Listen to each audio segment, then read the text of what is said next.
Em nome da Câmara de Indústria, Comércio, Serviços e Agronegócio de Farroupilha, damos início ao Almoçando com a SIX. Nossas boas-vindas ao presidente da SIX, José Carlos Trujillo, aos seus colegas de diretoria, membros do Conselho Deliberativo, núcleos, empresários e empresários associados. Ao prefeito municipal, Fabiano Feltrin, ao nosso palestrante de hoje, Emílio Finger, secretários municipais e vereadores, demais autoridades presentes, imprensa, senhoras e senhores. Informamos a programação da SIX. Em 17 de novembro, teremos a palestra com César Ramos, em parceria com a CIMEX, no campus UX Farroupilha.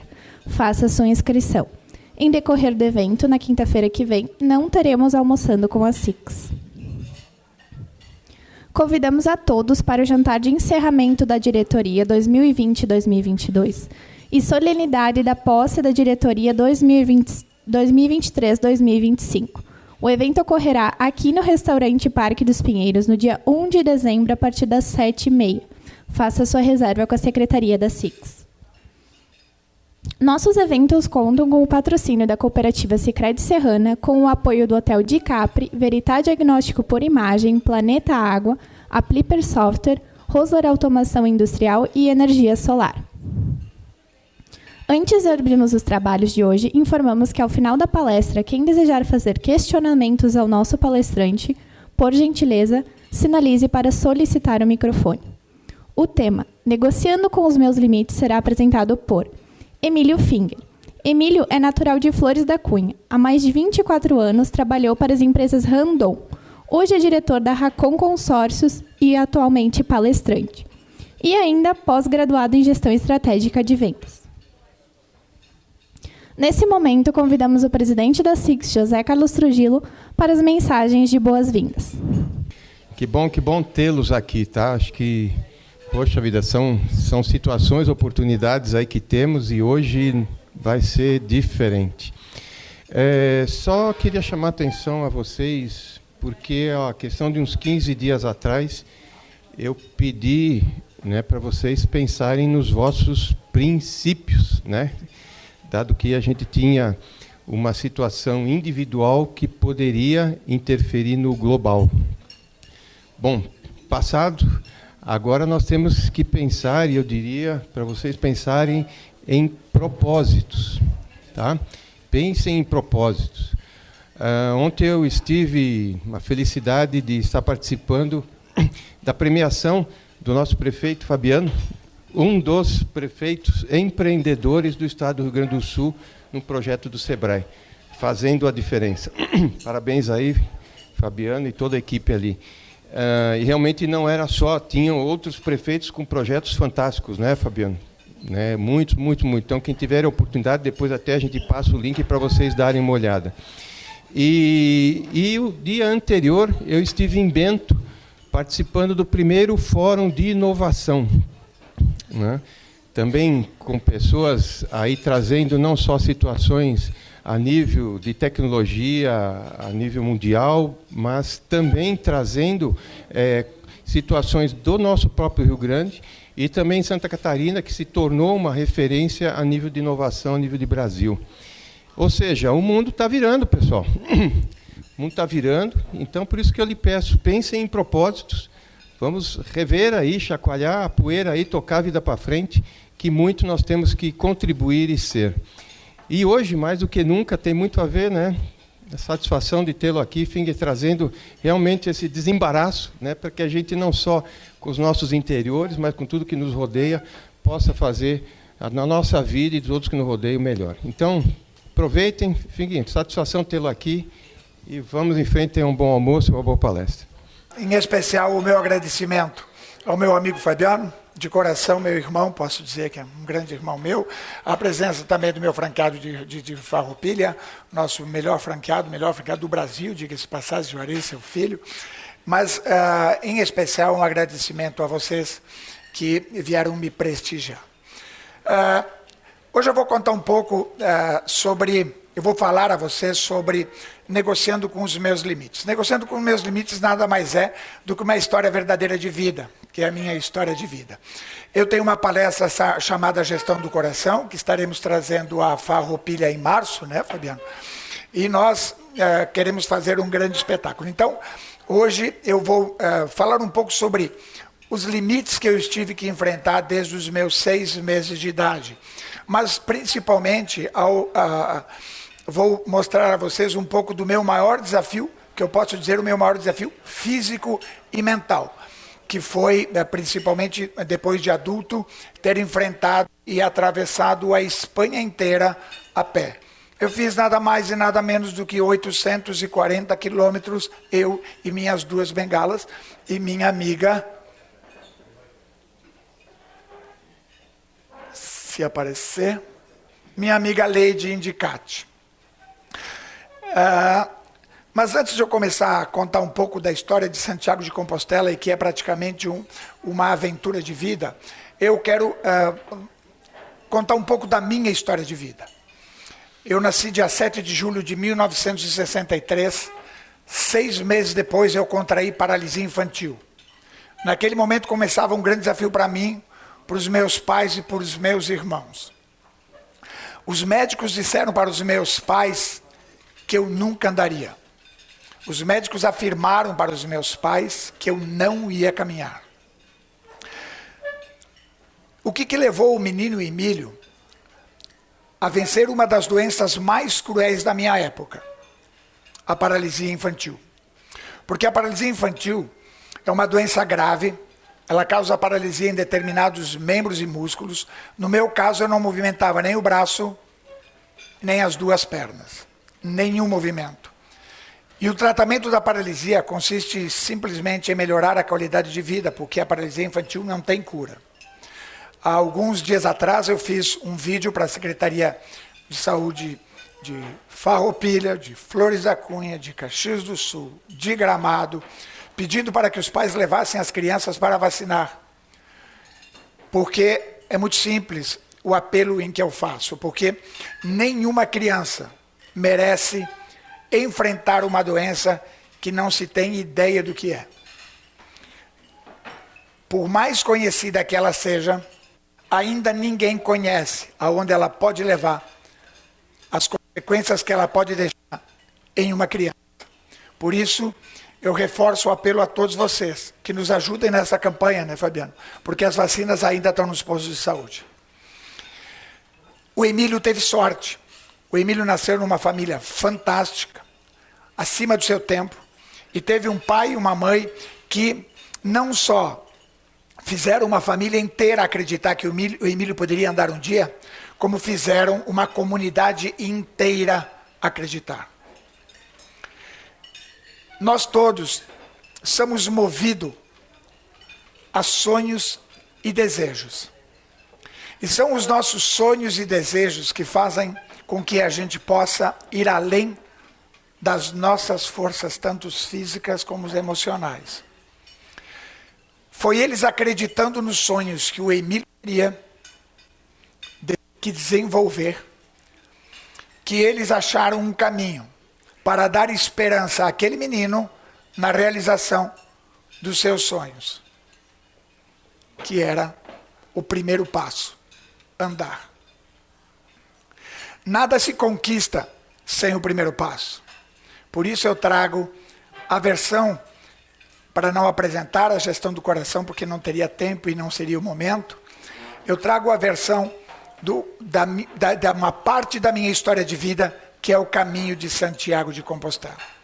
Santiago de Compostela sempre foi um sonho, um desejo, e ele tinha um propósito. Ele tinha um propósito, que era agradecer a graça que eu alcancei. Como? Agradecer de que forma? Caminhando, andando. E foi exatamente isso que eu fiz quando a Leide, minha amiga, em um final de tarde me convidou para um café. E logo após ela me convidou para ir jantar na casa dela, que ela tinha uma surpresa para me fazer. Quando eu cheguei na casa dela, ela puxou 2 passagens para a Espanha, para 96 dias depois daquela data. E ela disse, você tem 96 dias para se preparar, para fazer o caminho de Santiago de Compostela, porque nós vamos para o caminho de Santiago de Compostela juntos. Eu não pensei 2 vezes, até porque eu fui jantar na casa dela, e se eu não dissesse sim para ela, ela ia continuar insistindo em me fazendo comer a comida que ela estava fazendo, que era muito ruim. Então eu tinha que me livrar daquilo rapidamente.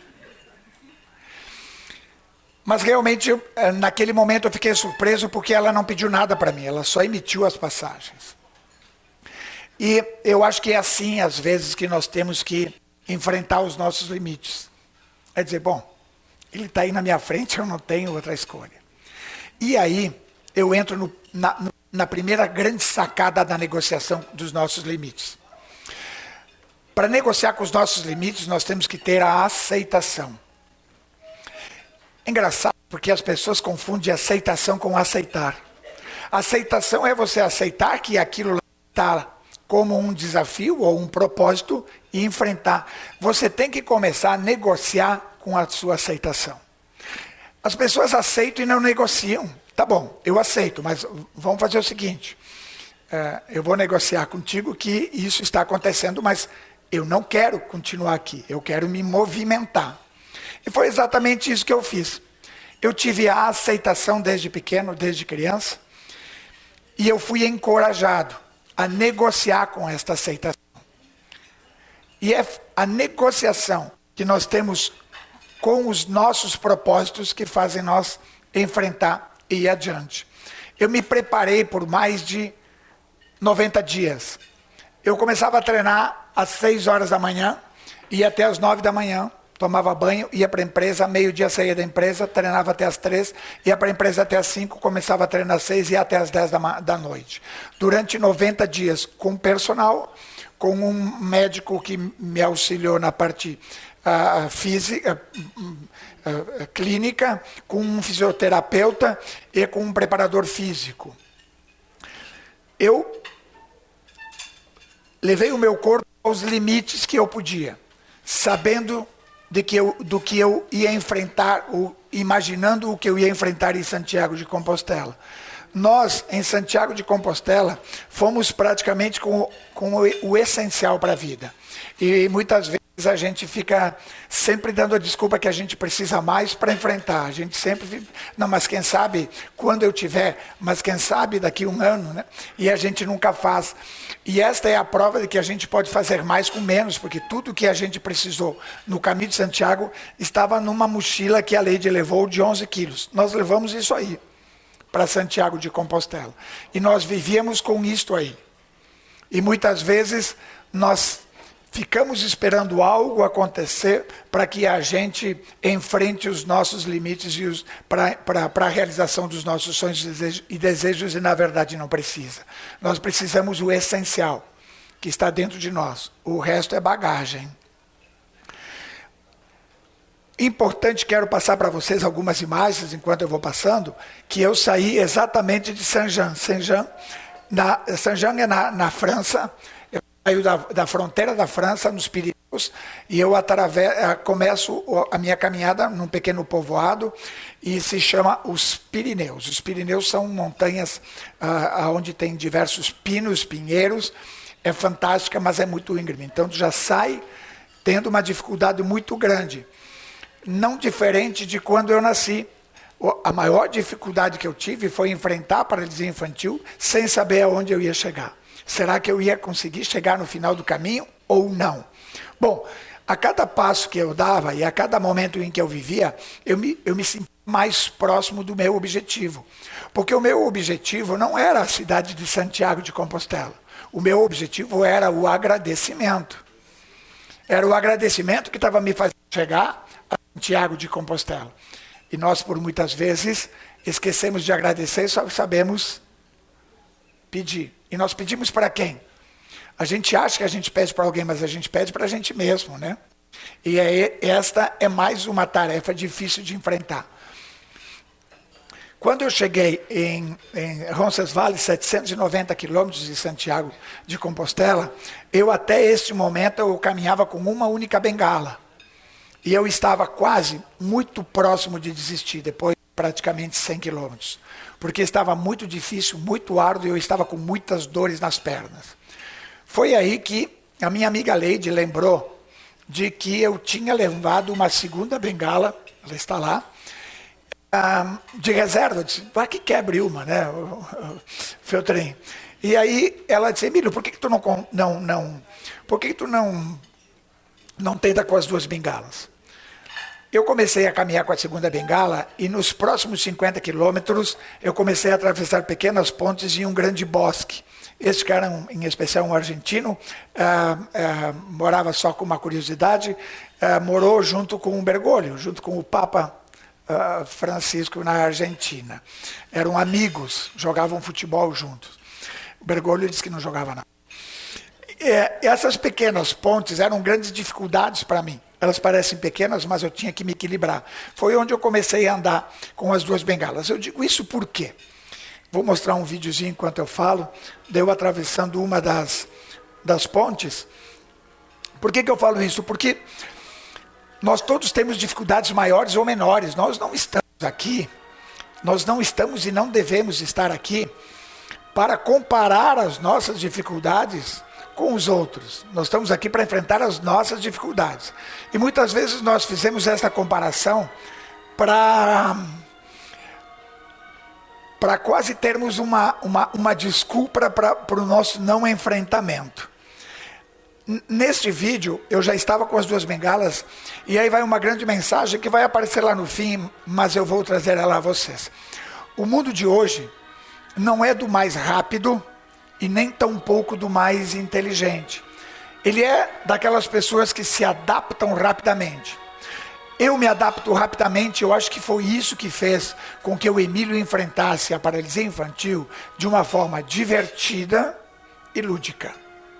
Porque eu construí a minha imagem através de um corpo totalmente diferente e com uma mente avançada exatamente porque o meu corpo era diferente. É o diferente que nos constrói, não é o igual. Eu sempre digo para as pessoas, eu sou tão diferente, mas ao mesmo tempo tão igual, né? As pessoas enxergam diferença naquilo que elas querem enxergar. E pode ser isso que não nos deixa avançar. Eu fiz o caminho de Santiago, como não muito diferente da nossa vida, por caminhos de muita chuva, de muita seca, de muito frio, de muita chuva, de muito calor. Isto não é diferente do nosso dia a dia. Nós vamos enfrentar intempéries, vamos ter dias melhores, dias piores. As pessoas me dizem, as pessoas que me conhecem, sabem que dificilmente vão me ver sem um sorriso no rosto. Não quer dizer que eu não estou passando por dificuldade, ou nem tampouco que eu não esteja triste. Mas se eu deixar isto entrar dentro de mim, eu levo isso para os outros, e não é isso que eu quero levar para os outros. Tu imagina que eu tenho uma filha que tem 28 anos, a Rafaela, e eu tenho que ensinar para ela que hoje, neste momento em que nós estamos vivendo, há um desafio muito grande entre os jovens e as pessoas de mais experiência, né? Porque nós estamos nos deparando com uma coisa chamada tecnologia, que ela avança tão rápido, que nós não podemos deixar para trás. E quem pode ser os nossos professores? Os nossos filhos. E antigamente era diferente, era nós ensinando os nossos filhos. Mas olha a oportunidade que nós temos de aprender com eles, né, Veltri? Olha a oportunidade que nós temos de aprender com crianças que têm dificuldade dentro de uma escola. Que eu tenho ouvido seguidamente as pessoas dizerem, mas não é o lugar onde eles deviam estar. Onde eles deviam estar? Eu vou contar o porquê que eu defendo muito essa ideia de que as crianças têm que participar da sociedade normal. Em 1963, quando eu contraí paralisia infantil, as crianças eram escondidas em porões. Pessoas com muito menos dificuldade do que a minha. E elas enlouqueciam porque elas eram amarradas, elas eram consideradas pessoas, elas eram consideradas elas eram demonizadas, elas eram consideradas monstros dentro da sociedade, aberrações, esse é o exemplo, esse é o nome que eles usavam. Não quer dizer que só porque eu tenho uma pessoa que hoje tem uma dificuldade, que ela vai estar dentro da minha sala e não no porão, que vai ser diferente psicologicamente. Porque é a mente que trabalha, não o corpo. E nós temos que entender isso para uma sociedade mais justa.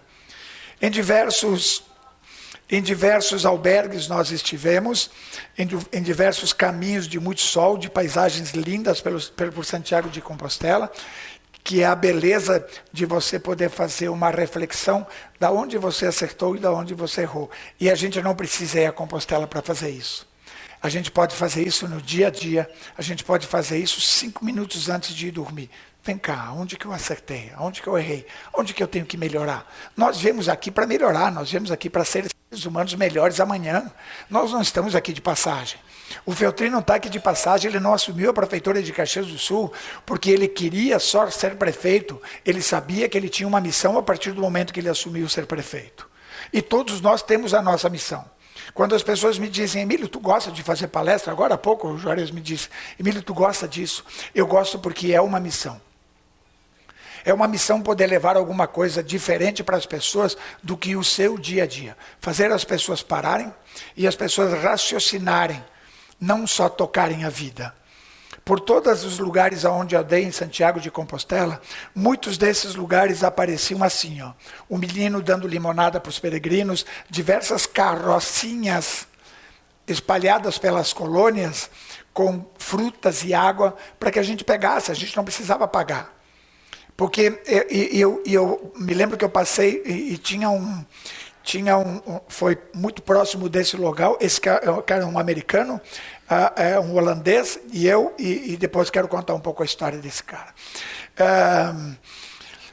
Eu pedi para um nosso colono na Espanha, e eu disse assim, caramba, vocês deixam aqui para à vontade? Ele disse assim, mas tu quer que eu deixe onde? Apodrecendo no pé? Nós às vezes deixamos coisas apodrecendo no pé, e não é de frutas. É no nosso pé, na nossa planta, no nosso interior. Né? O Brian é um americano, e eu convidei ele para jantar um dia, porque nós chegamos nas albergues, nós temos que fazer a janta, nós temos que limpar os banheiros, arrumar a cama para o peregrino que vem o dia seguinte. Tu não simplesmente não deixa tudo lá, porque você entra no final da tarde e às 10 horas eles fecham o albergue, quem não entrou fica para trás. Desligam todas as internets, todas as luzes, porque tem que respeitar o próximo, né? Porque amanhã, no dia seguinte, vai estar todo mundo de pé e caminhando com o mesmo propósito, fazer o caminho de Santiago. Brian é um americano, e ele, quando contei a minha história para ele chorava de lágrimas, assim. Até que eu disse, Brian, você está bem? Ele disse sim. E eu percebi que a história dele também devia ser algo diferente, ele também devia estar lá por algum motivo. E eu disse, Brian, conta um pouco da sua história para nós. E ele estava tocando violão, tocava um violão magnificamente. E Brian, então, começou a contar a história dele. O Brian, quando ele tinha 28 anos, se formou em odontologia na cidade de São Francisco. E na ida e volta da clínica dele, um dia lindo de sol, ele disse que pensou assim, poxa, ele apenas tinha casado com 31 anos, e ele disse, vem cá, o que eu vim fazer aqui nesse mundo? Será que eu vim aqui para todos os dias sair de casa, ir para o consultório, arrumar dente, arrumar boca, voltar para casa? E ele disse assim, que uma noite ele estava ouvindo o telejornal deles, e ele viu crianças órfãos da guerra da Bósnia. E aquilo ficou marcando ele, até que um dia ele chegou em casa e disse, quem sabe a gente pega uma criança dessas. Eles estavam fazendo campanhas para adotar crianças pelo mundo. Eram crianças que ficaram órfãs porque os pais morreram num bombardeio. E a esposa dele disse, Brian, baixa a bola aí, calma aí, que não é por aí o caminho. Né? Até que ela também começou a dizer, mas vem cá, será que não é o caminho? E conversaram os dois até que decidiram, então, o Brian ir para a Bósnia buscar uma criança, adotar uma criança e levar para os Estados Unidos. Depois de 60 dias que ele está no abrigo, ele estava num abrigo de freiras, onde tinha as crianças,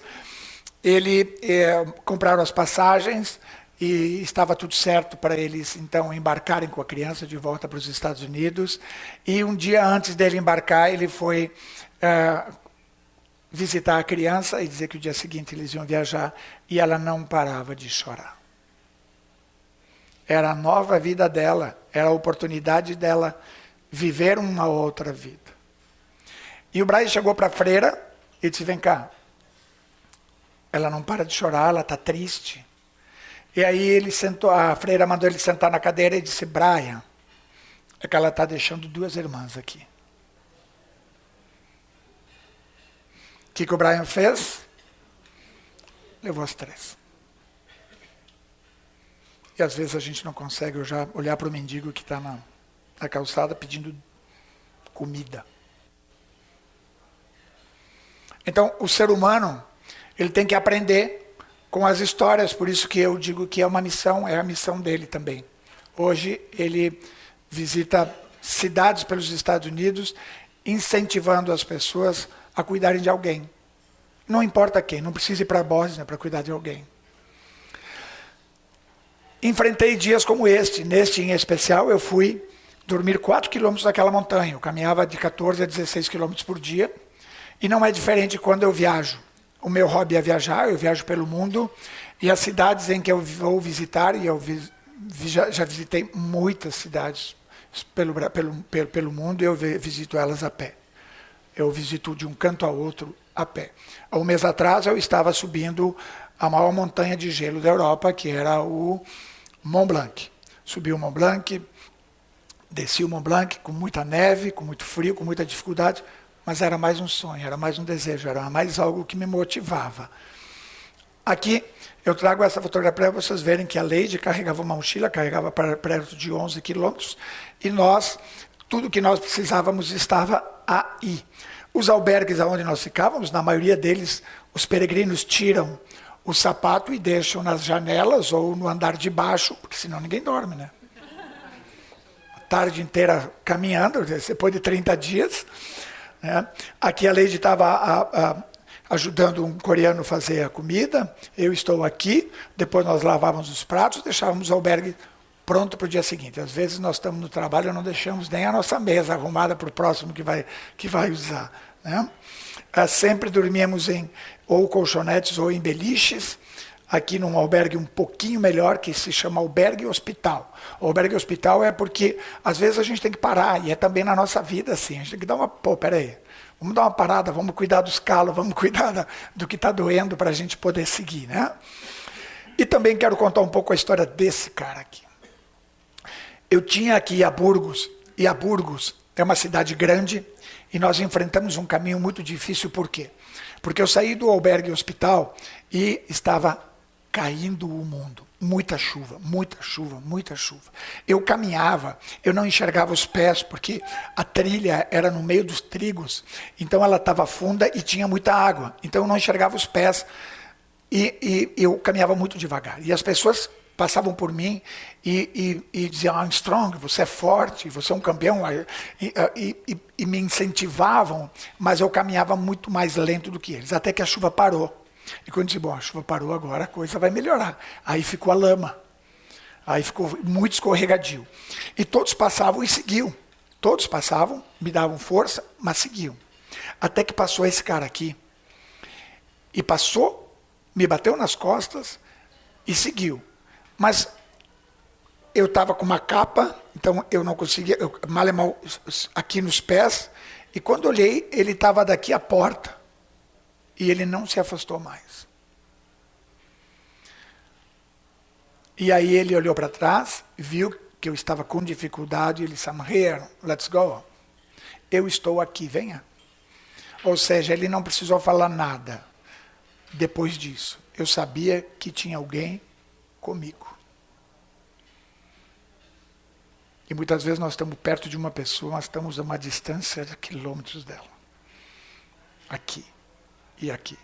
Então, cuidar das pessoas que estão no nosso lado, dos nossos pais, dos nossos filhos, dos nossos irmãos, dos nossos amigos, porque isso vale ouro. Isto vale ouro. Se você vai levar alguma coisa da sua vida, você vai levar aquilo que está aqui e que representou a sua vida como um todo.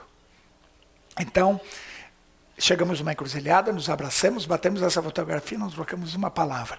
Depois de algumas horas, então, eu estava entrando em Burgos. Burgos é uma cidade linda, maravilhosa, com uma das catedrais mais lindas que eu já conheci.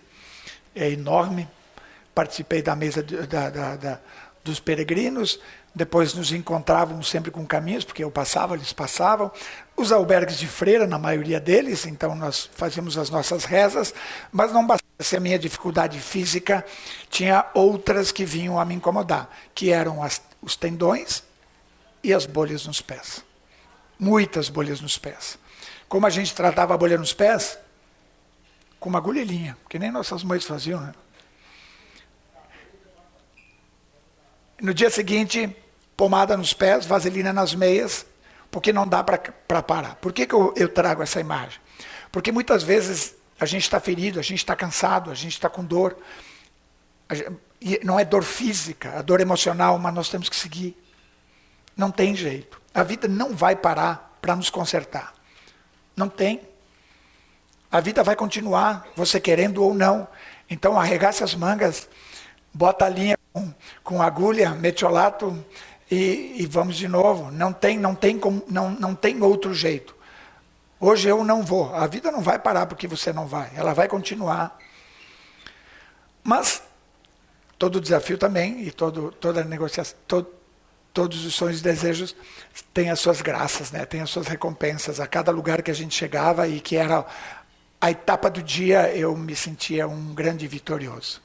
Um grande vitorioso, porque eu sempre digo que eu tenho meus limites, o que eu faço com eles, eu negocio todos os dias com eles.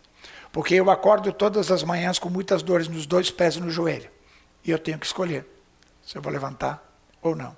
Eu tenho que ter o espelho, dar um sorriso e dizer, vamos lá aqui, é o que tu tem para hoje, meu amigo. Né? Claro que facilita quando eu me olho no espelho, porque eu olho essa beleza toda aqui. Né? Muitos peregrinos passam por momentos assim.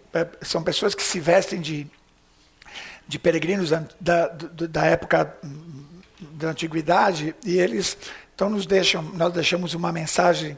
Eles têm diversas águias, eles nos dão água, nos dão comida, porque tem lugares que de 24 quilômetros não tem nada, não tem nenhum albergue. Ou tu vai até o albergue ou tu vai dormir no meio do mato. Então, a gente vai parando, a gente vai seguindo. Né? Aqui começamos a subir uma das montanhas mais difíceis, que é a Cruz de Ferro. Cruz de Ferro é por caminhos como este, difíceis. Aqui vocês vão ver um pequeno videozinho do que é o caminho. O caminho é muito complicado, muito difícil, mas também chego ao meu destino até a Cruz de Ferro. O que é a Cruz de Ferro? Trago essa imagem, paro em algumas para colocar algumas coisas a vocês. Vocês estão vendo que esta montanha de pedra, ela não é uma montanha, são pedras que os peregrinos levam. Então, no caminho da montanha, há uma tradição que as pessoas pegam pequenas pedras, botam no bolso, umas maiores, outras menores, que significa o quê? Significa os sonhos, os desejos, os pedidos, mas principalmente as dores. E nós deixamos lá. Deixa lá para seguir. Porque não adianta a gente seguir com as nossas dores. Passado não existe mais. É no passado que estão as nossas dores. Então deixem eles para trás. Se você tem algum sonho, algum desejo que você pretende realizar, mas está preso ao passado, você não tenha nenhuma dúvida que você não vai realizar. Porque o passado nos tranca, o passado nos deixa com mágoas, e mágoas não fazem caminhos bons, só fazem caminhos ruins. Aí os pães que eles deixavam para a gente comer, muitos castelos, a gente vai passar por muitos castelos. Bom, aqui o castelo também tem uma outra mensagem. Esses castelos são de 400 anos, 600 anos, tem castelos antes de Cristo, e estão todos vazios. Castelo de pedras não adianta. Adianta o castelo que a gente constrói aqui dentro. E todos eles estão vazios porque não representou nada para eles. Representou só guerras, inveja, a distribuição em vez de união. Aí são outros castelos. Aqui é Sebreiro. Sebreiro é uma cidade toda de pedra, ninguém pode morar, é só praticamente a passagem dos peregrinos. Os caminhos são sempre muito bonitos, são por trilhas fantásticas, e aqui nós estávamos quase em Santiago de Compostela. E não muito tempo depois, já estávamos em Santiago de Compostela. Chegamos em Santiago de Compostela, e de Santiago de Compostela nós participamos das missas dos peregrinos, e em seguida fomos para Finisterre. Finisterre é o final da terra. Finisterre, em espanhol quer dizer final da terra. Final da terra, esse pôr do sol, como curiosidade, ele se dá às 10h30 da noite. É um dos lugares que mais fica com sol na Europa. E os peregrinos vão lá para fazer uma coisa simples. Queimar uma das peças de roupa, que significa um novo recomeço. Essa é uma tradição. E nesta tradição, eu e a Leide então participamos, fizemos o caminho de Santiago de Compostela, olhamos para este horizonte lindo, que é um mar lindo, maravilhoso, e eu pensei, em um momento de 1 minuto, eu pensei, poxa, Emílio, tu trouxe o menino de novo até aqui, tu conseguiu, superou de novo, e é mais uma jornada, né? E aí eu pensei, tu é fodão, tu é o cara. O problema é que quando eu me viro, eu dou de cara com esse casal aqui, ó. Esse cara é o Manuel. Manuel e a esposa dele. E quando eu cheguei para conversar com eles, a Leide já estava conversando com eles estavam contando a história deles, e eu pedi, Manuel, o que aconteceu com a tua esposa? Ele disse, ela descobrimos uma doença degenerativa no cérebro há 7 anos atrás, e ela vem perdendo os movimentos. E todo ano, desde que a gente descobriu a doença, nós viemos a Santiago de Compostela. Era o 7º ano que ele fazia Santiago de Compostela, 840 quilômetros, pedalando uma bicicleta adaptada por ele e por ela. Ele tinha que tirar ela todos os dias da bicicleta, botar na bicicleta, dar comida, dar banho. Será que eu que era o fodão ou era o Manuel e a esposa dele? A gente sempre tem a mania de olhar os nossos problemas como os maiores, né? E os piores. A gente não consegue olhar para o lado, imagina olhar para trás. Esse era o cara. Então, quando eu olho o Emílio e a sua paralisia infantil, eu também tenho que olhar aquela criança lá na Etiópia que está passando fome e que não vai sobreviver até os 3 anos de idade. Significa agradecimento.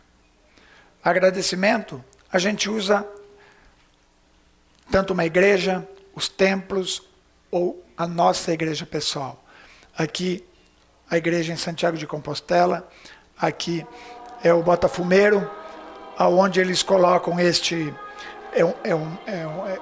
incenso dentro, e os monges, através de movimentos, fazem esse pêndulo atravessar a igreja inteira.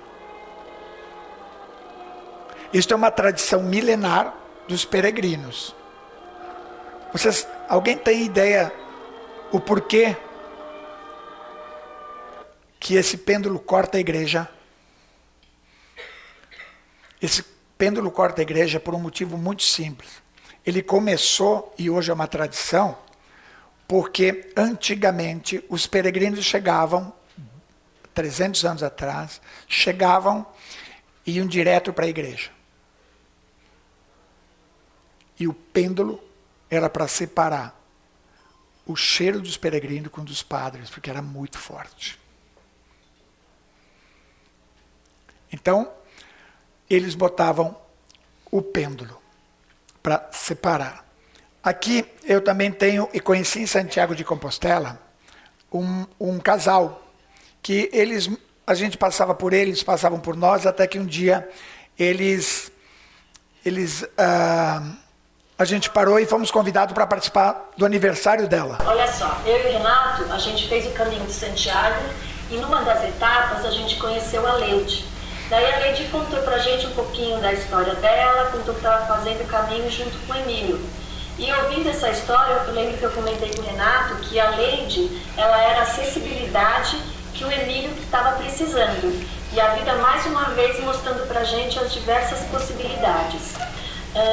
Numa etapa posterior, a gente conheceu o Emílio, finalmente, e ele contou pra gente, né, o que ele estava ali no caminho, as dificuldades, a beleza de tudo aquilo, e contou também que fazia um trabalho na PAI. E na nossa conversa a gente contou então que a gente tem 3 filhos e que o nosso filho mais velho tem síndrome de Down, que é o Pedro. E o Pedro vai contar um pouquinho aí da vida dele. Eu sempre estudei uma escola comum, fiz faculdade de gastronomia, me formei e trabalhei num restaurante no Jardim Morumbi. Eu sempre fui de ônibus e metrô e saí com os amigos e a minha vida é legal. É isso aí, gente. A gente queria contar para vocês que quando você acredita nas pessoas e se dá as oportunidades necessárias, vocês têm isso. Ela é uma médica e ele é o administrador do Sírio-Libanês. São 2 médicos, um administrador e uma médica. O Pedro é seguidor, vou a São Paulo, e eu janto na casa deles, porque o Pedro é chefe de cozinha, se formou em gastronomia, e sempre foi de ônibus e sempre foi de metrô para a faculdade. Nós temos pessoas que só precisam de uma oportunidade. E essas pessoas, às vezes, estão no nosso lado.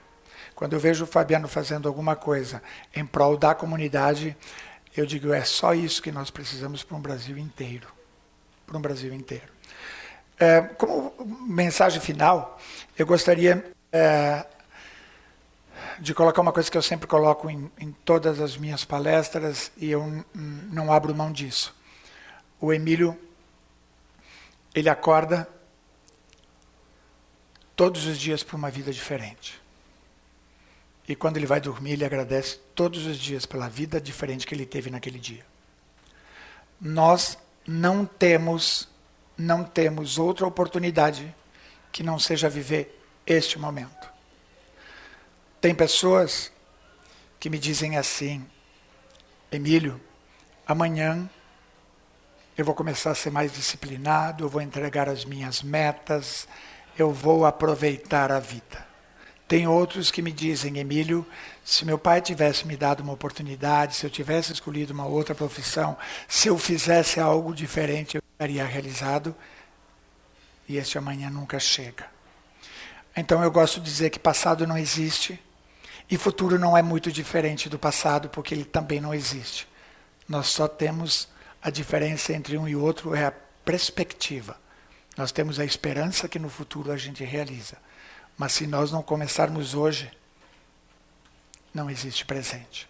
O presente é uma dádiva, por isso que podemos chamar o dia de hoje de presente. Presente que a gente ganha todos os dias e a gente pode fazer dele o que a gente bem entende. Portanto, comecem hoje a realizar os sonhos de vocês, os desejos de vocês. Comecem hoje a serem melhores aqui dentro, porque o resto todo, um dia, vai ficar aqui. Muito obrigado, Fabiano. Foi uma grande honra estar todos com vocês. Muito obrigado.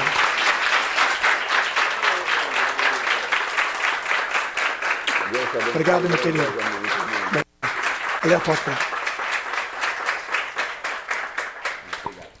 Mas esse aqui eu vou dar em especial para alguém que fizer uma pergunta que eu estou esperando. Pode ser? Alguém que chegar mais próximo da pergunta que eu gosto de responder, eu darei o livro de presente. Então, se alguém tiver alguma pergunta, pode ser âmbito profissional, pessoal, o microfone está à disposição de vocês. Agradecer a presença de cada um de vocês e eu não podia estar aqui hoje. E a Nani também não. E aí eu liguei para ela e disse, nós temos que ir. Disse, mas nós já assistimos. Mas tu sabe como é que é. A gente sempre aprende, né? E ela disse, não, já vamos, 11h30 tu me pega. E aí a gente veio. E aí quando eu entrei, eu olhei e conheço praticamente todos vocês. E aí cutuquei ela e disse, tu viu, Nani? As pessoas que estão aqui não são as que precisam ouvir. Mas vocês estão aqui sempre se dando a oportunidade de crescer. Aqui dentro tá as pessoas que eu admiro profundamente. Eu não estou puxando o saco de ninguém. Tá, os meus melhores amigos estão aqui, empresários, pessoas formadoras de opinião, gente do RH, universidade, tudo. As pessoas que comandam. Nós temos aqui o maior vendedor que eu conheço, que é o Juarez. Tá aí. Quantas vezes tu assistiu a palestra do Emílio? Sei lá, às vezes centenas. Né? E eu também. E me inspiro nele todos os dias. Mas o recado e a pergunta que eu queria dar aqui para ti, Emílio, é o seguinte. A gente sempre vê as pessoas muito presas no dinheiro, né? E aí eles chegam no auge da vida e compram a casa em Curumim, aquelas coisas que tu sabe, né? E aí eu queria te perguntar o seguinte, como é que tu lidou com isso, né? Te faltou dinheiro? O que aconteceu no decorrer dessa caminhada? Porque assim, ó, tá muito claro que tu um momento desapegou e tu ficou rico, né? Aconteceu comigo também, mas eu queria saber a tua experiência. Boa pergunta, Feltrin, é fantástica. Primeiro que a palestra que eu dei hoje não é a palestra Gestão do Coração, e eu espero vocês todos em março para assistir. O Fabiano já assistiu uma centena de vezes, é uma palestra realmente que conta uma jornada inteira de vida. Mas eu vou usar uma frase sobre dinheiro que o meu pai dizia. Meu pai sempre dizia o seguinte, nós somos ricos o quanto a gente sabe gastar. Tem gente muito rica que não sabe gastar o dinheiro deles. Só constrói castelos e aí não adianta nada, vai ficar sempre esperando construir mais castelos e mais castelos. Nós temos que saber que o dinheiro tem que servir a gente e não a gente servir ao dinheiro. O dinheiro é muito bom, hein, Feltrin? Me dá a qualidade de vida que eu quero, eu posso viajar, eu aproveito, dificilmente deixo de fazer alguma coisa porque realmente estou realizado financeiramente, como o Feltrin está. Mas saber, o Feltrin não precisava ser prefeito e se incomodar todos os dias. Não é o dinheiro que está motivando ele a ser prefeito, até porque ele está tendo prejuízo como pessoa, como empresário. O preço dele é muito mais caro do que ser prefeito. Né?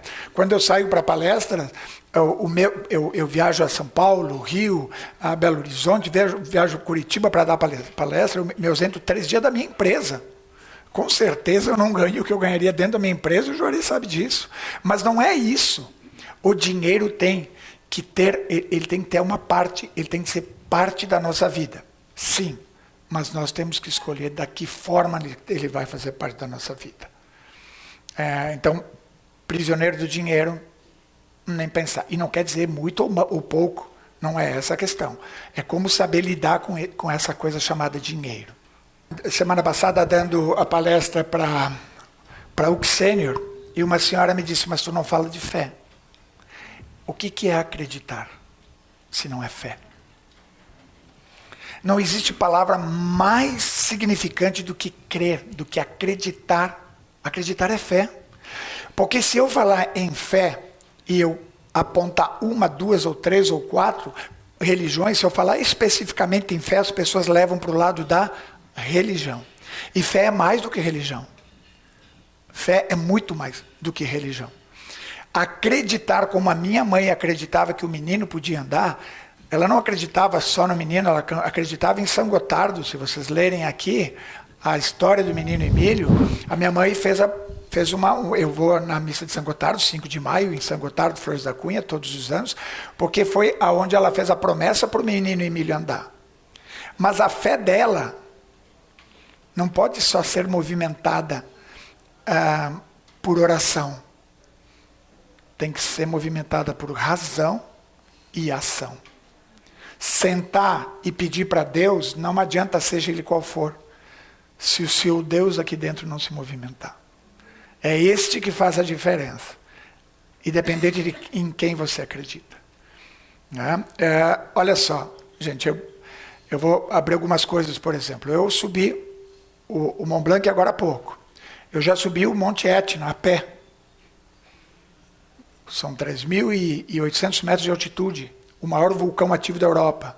Eu já pilotei carros convidados pelas Mercedes, 5 carros de alta performance a 250 km por hora, em companhia com um piloto de Fórmula 1. Eu sou mergulhador profissional, tenho autonomia para mergulhar até 40 metros de profundidade. Eu joguei vôlei, futebol, paddle.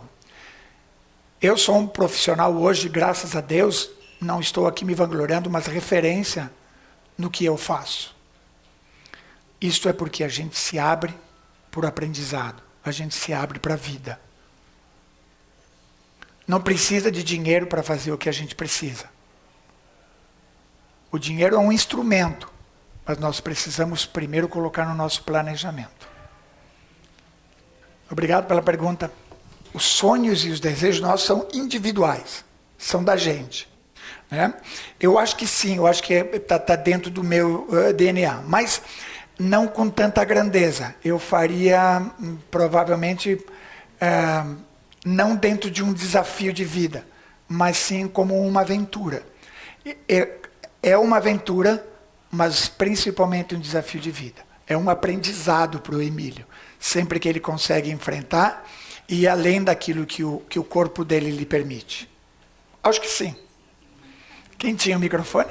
Tudo bem, Tudo parabéns. Bem? Obrigado, Guri. Parabéns ao Juarez também, né, cara? Juarez. Esse é ligeiro, cara. Esse aí não é moleza. Bom, as suas palestras são sempre inspiradoras, né, Obrigado. Emílio? A gente se motiva. Nós ficamos... a gente foi no mês passado, né, pro Vale do Silício. Eu tava com uma dorzinha no joelho, fiquei 10 dias meio assim. E tu fica pensando, né, cara? Pô, fiquei lá reclamando daquilo, lembra, Fabiano? E a gente vê o que você fez e o que você faz e a sua trajetória. E sempre é bom a gente poder vivenciar e ver isso para a gente ver que às vezes a gente reclama de coisas inexpressivas. Mas, enfim, a pergunta que eu tenho para te fazer é a seguinte. Você fala bastante da Leide. A Leide está aqui? Não, a Leide ela está na Índia. Tudo bem. Eu ia pedir para ela levantar. Ela está na Índia. E eu ia te pedir, tu teria conseguido fazer o caminho sem a Leide estar contigo, te dando auxílio? Boa pergunta. A Leide, o que a gente combinou? A Leide fez fez uma parte do caminho, que foi a primeira parte, que foi os Pirineus. A Leide me acompanhou de perto. Depois, todas as manhãs, nós nos separávamos e a gente dizia, a gente vai se encontrar aonde? Por quê? Porque se nós nos permitíssemos fazer junto, eu não ia fazer o meu caminho. Nós íamos ficar conversando, falando, parando, e nós tínhamos um propósito, que o Emílio fizesse o caminho dele. Né? Porque senão você não reflete, você só caminha. E muitas vezes na vida é exatamente o que a gente faz, né? A gente não faz o nosso caminho, a gente faz o do outro. E a gente não raciocina, não pensa e não individualiza o que é nosso. Nós nos separávamos. Acredito que sim, eu faria, mas muito perto da resposta... como é que é o teu nome? Que eu dei para o Tiago. Eu acho que seria mais uma aventura e não uma parceria. Eu aprendi muito com essa parceria. Realmente foi valiosa, não é a primeira viagem que eu faço com a Leide. Tenho no meu desafio o ano que vem fazer de Roma a Assis, que foi o caminho que São Francisco de Assis fez para conversar com o Papa. Era para ter feito em 2020. Eu estava em Marrocos, para a Itália para fazer o caminho quando veio a pandemia e não me permitiu fazer o caminho. Mas, por exemplo, eu acho que quando eu esquiei, quando eu fui esquiar no Vale do Nevada, no Chile, eu também estava com amigos, né? Mas é diferente de você dizer, eu preciso de alguém para fazer. Lá eu precisava deles. Lá, se tu tivesse perguntado, olha, a esquiar, tu teria esquiado sem ajuda dos amigos? Não teria esquiado. Não tem problema em dizer que a gente não consegue. Não tem problema nenhum a gente recuar. Muitas vezes eu recuei. Eu vou fazer o seguinte, eu vou contar uma historinha para vocês para encerrar. Tem mais alguma pergunta? Então, pode fazer. Bom, a mudança de vida. Tá bem, a mudança de vida, de novo, é muito simples. Eu comecei falando sobre a mudança de vida. É a aceitação. Se você não aceitar, você vai carregar um peso tão grande, tão grande, tão grande, que você não consegue para frente. Primeiro aceita e depois se adapta. Filho, primeiro, parabéns, tu é uma inspiração. Segundo, muito, muito obrigada pelo vídeo que tu fez para nós. Eu sou Silvana, da Secretaria de Saúde. Obrigado. Muito agradecida mesmo. Tá bem. E eu preciso aproveitar a oportunidade. Tu é prova dessa doença, né? Viaja muito. Então, eu queria te perguntar, a que tu atribui, talvez, né, a baixa procura pela vacina contra a poliomielite? E também se nessas tuas andanças, se tem alguma coisa que tu possa nos dizer para incentivar as pessoas a procurarem a vacina para as crianças. Vou te responder com toda a minha sinceridade do mundo, porque ficaria muito fácil eu chegar aqui e dizer assim, porque os políticos, porque o presidente, porque não é. São diversos fatores. Mas sabe quando a gente está num tratamento, eu vou dar um exemplo muito simples. Eu estou gripado, estou com dor de garganta, e aí o médico diz assim, tu tem que tomar 7 antibióticos. No 5º passou e eu não tomo mais. Nós relaxamos nisso. Nós, como sociedade, relaxamos. Parou a dor, para que eu vou continuar tratando, né? Se tu tiver um caso, em 2 dias tu vai ter que vacinar a população inteira, de tanta gente que vai te procurar. Então, o que nós temos que fazer é voltar a ter um progresso nas nossas campanhas mais diretas, mais rápidas e mais efetivas e continuar fazendo, né? Ela já vinha caindo, né? Por isso que eu não gosto de politizar isso, porque seria um absurdo, né? Então, mas o dever é de todos nós. É todos nós que temos. E instruir. As pessoas estão precisando de instrução. As pessoas estão precisando tirar o que não é verdadeiro e botar o que é verdadeiro para dentro de si. Bem, olha só, eu vou contar uma coisinha bem rapidinha para vocês. Quando eu tinha praticamente 14 anos, eu tinha uma dificuldade muito grande, que era o que eu comecei a falar para vocês, que era a aceitação. Porque eu vinha me aceitando muito bem até os 10, 11, mas aí tu começa a entrar na juventude, né? na idade de dizer assim, agora, né? eu vou conseguir ser uma pessoa normal, porque eu estava mudando de patamar, né? Foi quando